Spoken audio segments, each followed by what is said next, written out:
करीम जब गुफ्तगू इरशाद फरमाते तो हुजूर को इसकी हाजत ना होती। 1,44,000 का मजमा था हज्जतुल विदा के मौका पर जो हुजूर के सामने था, और जब हुजूर गुफ्तगू की जो सबसे करीब बैठा था उसको भी ऐसे ही आवाज पहुंच रही थी, और जो वादी के आखिरी किनारे पर बैठा था खड़ा था उसको भी ऐसे ही आवाज पहुंच रही थी। मैं तो स्टेज के ऊपर भी कुर्सी पे बैठा हूं ताकि कुछ चीजें बॉडी लैंग्वेज से समझ में आती हैं, तो आप मुझे देख पाएं और मैं आपको देख पाऊं। हुजूर के लिए मिंबर बिछाए गए हैं, लेकिन हुजूर को इसकी भी एहतियाज नहीं थी।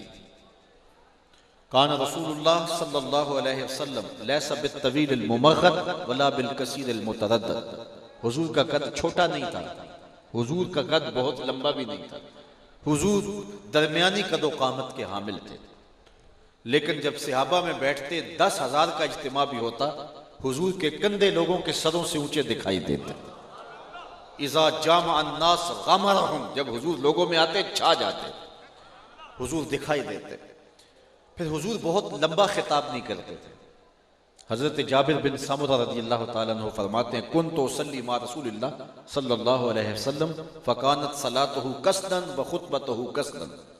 मैं हुजूर के पीछे नमाज पढ़ता था, हुजूर बहुत लंबा खिताब भी नहीं करते थे, बहुत लंबी नमाज भी नहीं पढ़ाया करते थे,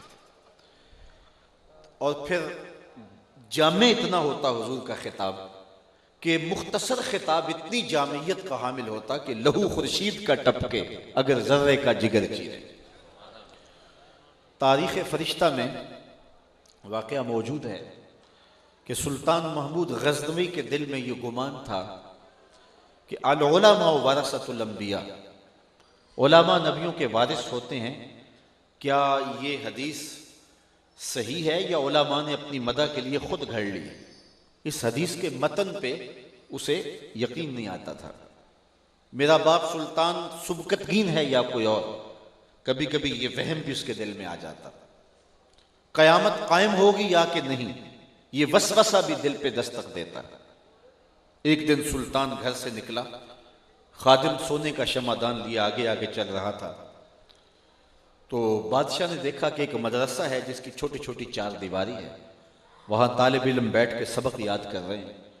मदरसे के लालटेन में तेल नहीं है, और जब बच्चे सबक भूलते हैं किताब उठा के करीब एक हिंदू बनिए की दुकान पर जलते हुए गैस की रोशनी में अपना सबक देखते हैं, दोहराते हैं, फिर आके बैठ जाते हैं, भूलते हैं तो फिर जाते हैं। इल्म दीन के लिए पहली मर्तबा बादशाह ने यह तड़प देखी थी। करीब आया तो दिल पसीज गया, उसने सोने का शमादान तालिब इल्म को दे दिया। तालिब इल्म राजी हुआ, अल्लाह के रसूल भी राजी हो गए।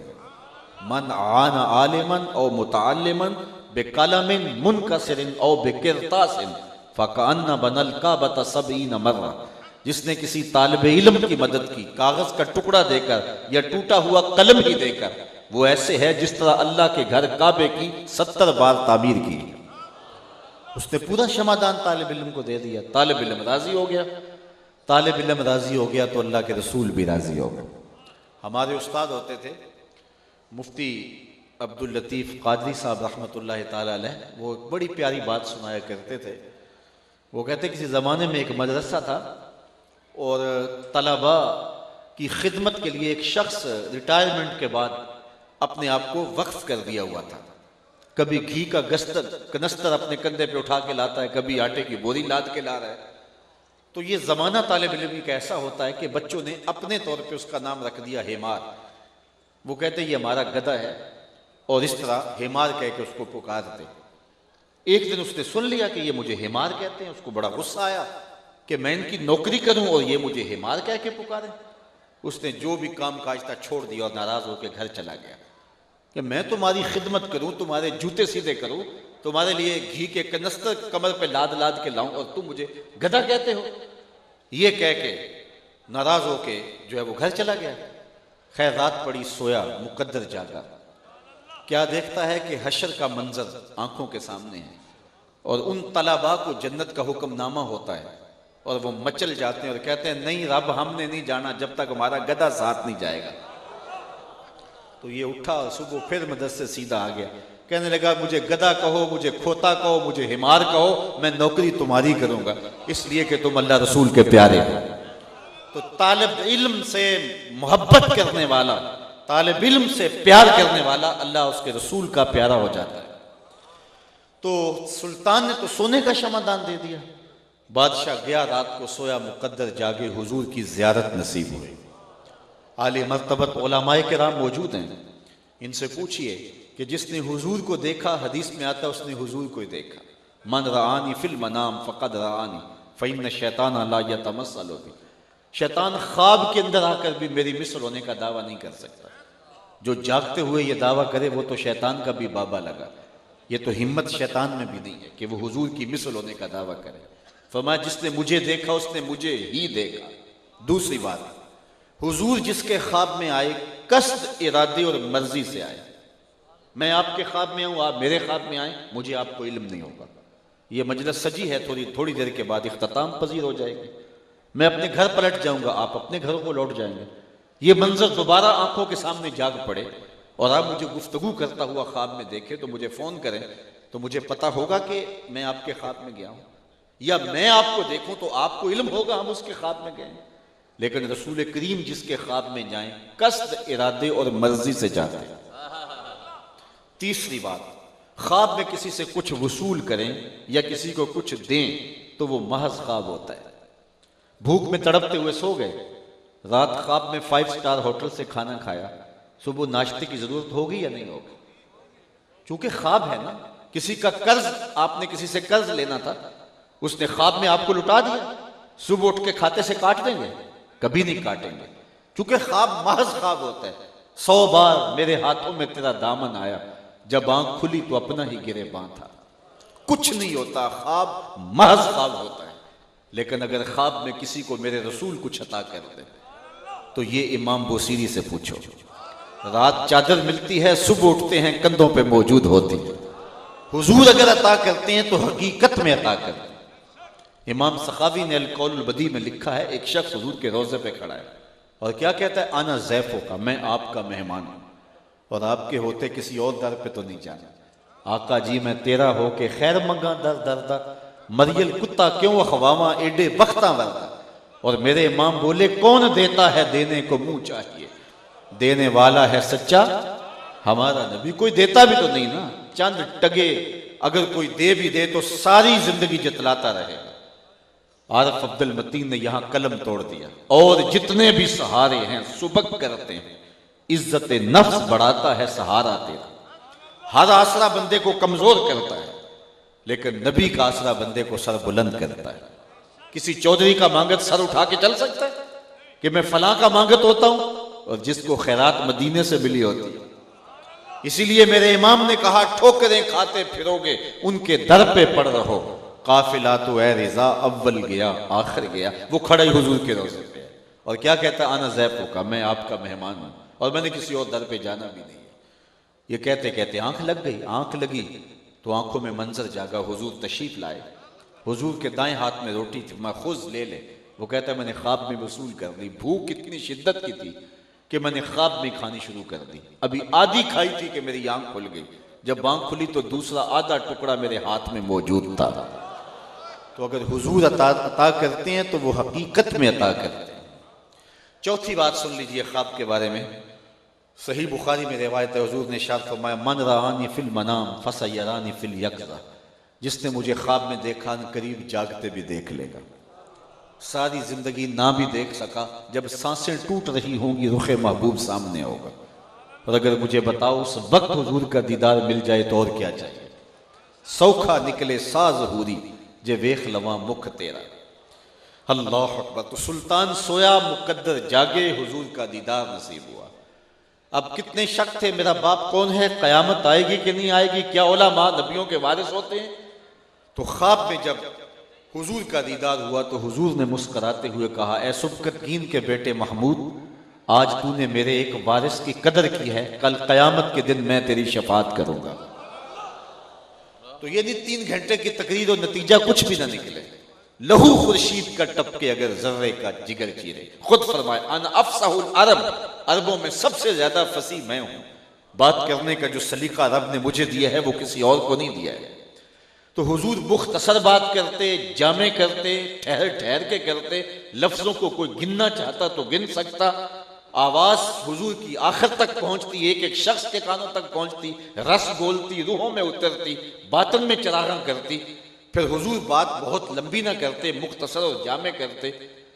और सुनने वालों का स्टाइल सुनिए, उनका अंदाज देखिए। कान्ना अला रऊसिहिमुत तुयूर, गोया उनके सरों पे परिंदे बैठे हैं, जुम्बश की तो कहीं उड़ न जाए। ये सुनने वालों का इन्हिमाक है।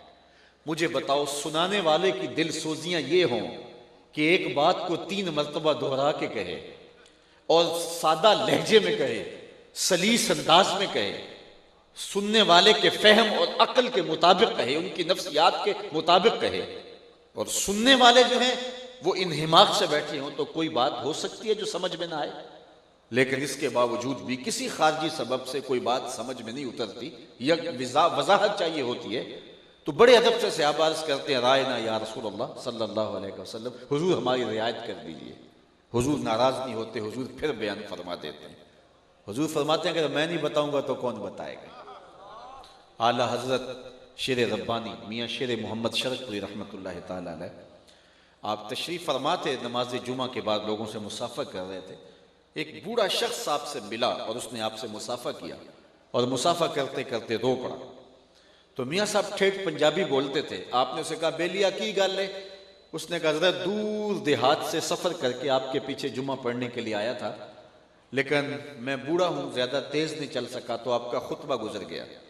नमाज तो मैंने आपके पीछे पढ़ ली है, लेकिन आपका खिताब नहीं सुन सका, तो मुझे आपको मिलते हुए रोना आ गया। काश कि आपकी नूर नूर बातें भी सुनी होती। तो मियाँ साहब ने कहा बेलिया तू रुक जा। बाकी सबको फारिग कर दिया। जब सारे लोग चले गए, उसको अपने सामने बिठा लिया और घंटे भर का जो खिताब जुम्मा में किया था दोबारा शुरू कर दिया। उसने हाथ जोड़े, हजरत मेरे लिए इतनी जहमत गवारा कर रहे हैं? तो मियाँ साहब ठेठ पंजाबी लहजे में फरमान लगे, बेलिया जिस रब वास्ते उन्होंने सुनाया सी उसे रब वास्ते तेनू पे सुना रहे। तो अगर कोई शख्स दोबारा हुजूर से पूछता तो हुजूर नाराज ना होते, हुजूर फिर इरशाद फरमा देते। अब मक्के में या बंदा पक्का मोमिन होता था या पक्का काफिर होता था। मुनाफिक मक्के में नहीं था। जब हुजूर मदीना तशरीफ ले आए तो इस्लाम फला फूला और फैला और समरात नसीब होने लगे। तो कुछ बदखसलत जो हैं वो इस्लाम का लिबादा ओढ़ करके मुसलमानों की सफ़ों में आ घुसे और यहूदी भी आ बैठते थे। तो जब हुजूर अलैहिस्सलाम गुफ्तगू करते, किसी चीज़ की वजाहत चाहिए होती, सहाबा अदब से रायना अर्ज करते, तो बदखसलत यहूदी खड़े होकर के रायना को थोड़ा सा ज़ुबान को बल दे करके, इसको बिगाड़ के इसको बोलते और इहानत कर जाते। हज़रत साद बिन मुआज़ रज़ी अल्लाह ताला अन्हु लुगत यहूद से वाकिफ़ थे। जब उन्हें पता चला तो वो यहूदियों के पास गए, कहा आज के बाद अगर तुमने मेरे हुजूर के लिए ये लफ्ज़ बोला तो तुम्हारी गर्दन काट दूंगा। उन्होंने कहा कि ये लफ्ज़ तुम भी तो बोलते हो। तो वो परेशान हो गए और दिल में ये आरजू की कि मैं हुजूर की खिदमत में हाजिर हूँ और अर्ज़ करूँ कि या रसूलल्लाह अहले ईमान को मना कर दें कि वो रायना ना कहें, किसी और लफ्ज़ से मुखातबा कर लें, चूँकि इस लफ्ज़ की आड़ में खड़े होकर कुछ बदखसलत आपकी तौहीन कर जाते हैं। तो वो इस गरज से हुजूर की खिदमत में हाजिर हुए, कबल इससे कि वो पहुँच के अर्ज़ करते जिब्रील पहले हाजिर हो गए थे और ये आयत करीमा उतर चुकी थी, ए ईमान वालों आज के बाद मेरे नबी अलैहिस्सलाम के लिए रायना का लफ्ज़ नहीं बोलना। तुम बोलते हो तो तुम्हारे लहजे से अदब टपक रहा होता है, तुम्हारा रवां रवां हुब्बे रसूल से सरशार होता है और तुम वो गलत माना जहन के किसी गोशे में भी मलहूज नहीं रखते हो और ना तुम्हें उस माने की तरफ कोई तवज्जो और इल्तिफात होता है। तुम पूरे अदब के सांचे में ढल करके, पूरी अकीदत के सांचे में ढल करके हुजूर से मुखातबत कर रहे होते हो, लेकिन ये लफ्ज़ वो है जिसके पहलू में खड़े होकर कुछ बदखसलत मेरे नबी की तौहीन कर जाते हैं। मैं आज के बाद तुम्हें हुक्म देता हूं कि मेरे नबी को मुखातबत करते हुए आज के बाद ये लफ्ज़ नहीं बोलना। या अल्लाह कोई और लफ्ज़ बोलेंगे तो मुनाफिक वो भी बोलने लग जाएंगे। कहा नहीं, इसके मुतबादल ऐसा लफ्ज़ दे रहा हूं, क़यामत तो आ सकती है, किसी मुनाफिक की ज़ुबान पे नहीं आ सकता। और वो लफ्ज़ क्या है? वक़ूलुन ज़ुरना, अर्ज़ करो आका हमारी तरफ नजर करम कीजिए। इस लफ्ज़ की साख्त ऐसी है कि ये मुनाफिक की ज़ुबान पे आ ही नहीं सकता है और किसी बेअदब की बोली हो ही नहीं सकता है। तो इसको हमेशा बाअदब लोग बोलेंगे तो आज के बाद तुमने मेरे नबी के लिए रायना से मुखातबा नहीं करना, मेरे नबी से कुछ अर्ज करना है तो उनजुरना से अर्ज करना है। तो ये हुजूर अलैहिस्सलाम की बारगाह का अदब सिखाया गया कि यहां बात करने से कबल लफ्जों का भी चुनाव करते हैं, यहां लहजा भी संभाल के बोलने की तलकीन की गई। सूरह हुजुरात में कहा गया, ए ईमान वालो, मेरे नबी से बात करना चाहो तो अपनी आवाज को मेरे नबी की आवाज से बुलंद ना होने देना, अगर ऐसा हुआ तो अमल जाया कर दूंगा और तुम्हें खबर तक नहीं होने दूंगा। कितनी हसास बारगाह है कि लहजा भी बुलंद हो गया तो पल्ले कुछ नहीं रहेगा, जिंदगी की कमाई लुट जाएगी। सरफ हिम्मत बसूए शेख व अमसाल अज़्म व ज़मीन गो बजनाब रिसालत माँ बचंदी बदतर अज इस्तिगरा के गाँव खरे खुदस्त। इस तरह की बदतरीन बोलियां बोलना तो बड़ी दूर की बात है, ये इतनी हसास बारगाह है कि लहजा भी ऊंचा हो गया तो पल्ले कुछ नहीं छोड़ूंगा। ले सांस भी आहिस्ता के दरबार नबी, ये हुजूर की चौखट है। इमाम मालिक रज़ी अल्लाह ताला अन्हु ने 40 साल तक हुजूर के रोज़ा अनवर के पास बैठ के दर्स हदीस दिया है, और 40 साल में एक बार भी ऐसा नहीं हुआ कि किताब का वर्क पलटने की आवाज भी पैदा होने दी हो। इज्जत बुखारी का शेर है, अल्लामा इकबाल ने अपने कलाम में दर्ज किया, अदब गाहे ज़ेरे आसमां अज अर्श नाजुकतर नफस गुम कर दमी आयत जुनैद व बायज़ीदी। यहाँ तो जुनैद बगदादी और बायज़ीद बुस्तामी जैसे लोग आए, वो भी सांसों को रोक के आते हैं। यहाँ तो अहले मोहब्बत सांसों का शोर भी मुनासिब नहीं समझते। एक बुजुर्ग थे बहुत बड़े, सारी जिंदगी मदीना तो रसूल में हाजिरी के लिए तड़पते रहे। जो ही किसी ने शहरे नूर की बातें छेड़ दी तो आंखें छम छम आंसू का खिराज देने लगी। खैर बुढ़ापे में अल्लाह ने जाना नसीब कर दिया। शागिर्द भी हमरा थे।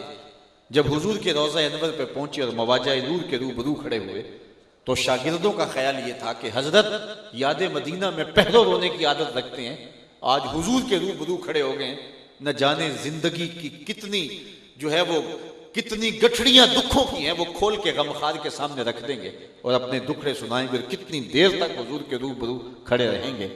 लेकिन मंजर ऐसा नहीं था। हजरत चंद लम्हों के लिए रुके और फिर आगे बढ़ गए। जब रिहाइश गाह पे पहुंचे तो शागिर्दों ने कहा, हजरत बात समझ में नहीं आई, किसी ने शहर मदीना का जिक्र छेड़ दिया तो आपके आंसू नहीं थमते थे और घंटे लग जाते थे, और आज आप रोज़े रसूल के रूबरू खड़े थे। हमारा ख्याल था गमखार के वेड़े आके दुखड़े सुनाएंगे, लेकिन आप 2 लम्हों के बाद आगे बढ़ गए। फरमाने लगे, तुमने अब पूछ लिया है, जवाब नहीं दूंगा तो तुम्हें तसल्ली नहीं होगी। सुनो, मैंने सांस रोकने की मशक की हुई थी और जितनी देर तक हुजूर के रूबरू मेरी सांसें रुकी रही मैं ठहरा रहा, जब सांसों का शोर पैदा होने लगा तो आगे बढ़ गया। ये तो इतनी हसास बारगाह है, ये तो इतनी नाजुक बारगाह है।